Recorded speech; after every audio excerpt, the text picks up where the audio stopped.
Automatic water level കൺട്രോളിൻ്റെ ഒരു fitting video ആണ് ഇവിടെ നമ്മൾ ചെയ്യാൻ പോകുന്നത്. നമുക്കിനി വീഡിയോയിലേക്ക് കിടക്കാം. ഓട്ടോമാറ്റിക്കിന് വേണ്ടിയിട്ട് ടാങ്കിലേക്കുള്ള സെൻസർ ഫിറ്റാക്കാനാണ് പോകുന്നത്.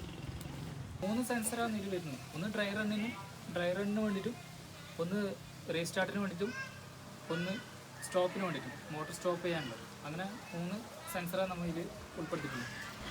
സെൻസറെല്ലാം കണക്ട് ചെയ്ത് വയറായിട്ട് കണക്ട് ചെയ്ത് വെച്ചിട്ടുണ്ട്. സെൻസർ ഇതെല്ലാം വന്ന സെൻസർ.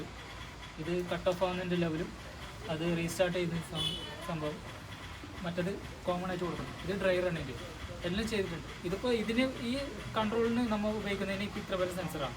ഇനിയിപ്പോൾ ലെവൽ കൂടുതൽ ആണെന്നുണ്ടെങ്കിൽ ഇനിയും സെൻസർ 2 സെൻസർ കൂടും. അത് ഓരോരോ മോഡലിന് ഓരോരോ വ്യത്യാസമായിട്ടാണ് കൊടുക്കുന്നത്. ഇനി നമുക്ക് താഴെ പോയിട്ട് നമുക്ക് ബാക്കി കൺട്രോൾ സെറ്റാക്കുന്നത് നമുക്ക് നോക്കാം. നമുക്ക് താഴെ പോകാം.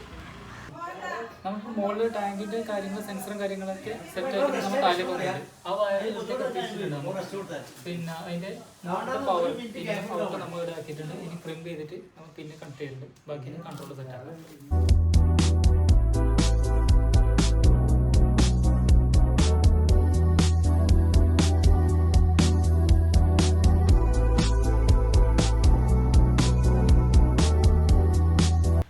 വർക്കെല്ലാം കഴിഞ്ഞ് നമ്മളത് ഓൺ ചെയ്തിട്ട് ഇപ്പോൾ ഫുള്ളായിട്ട് വെച്ചിട്ടുണ്ട്. ടാങ്ക് അതിൻ്റെ ലെവലാണ് കാണിക്കുന്നത്. ഫുള്ളായിട്ട് ഓഫായിട്ട് വെച്ചിട്ടുണ്ട്. ഓട്ടോമാറ്റിക്കായിട്ട് ഓഫായിട്ട് നിൽക്കുന്നത്.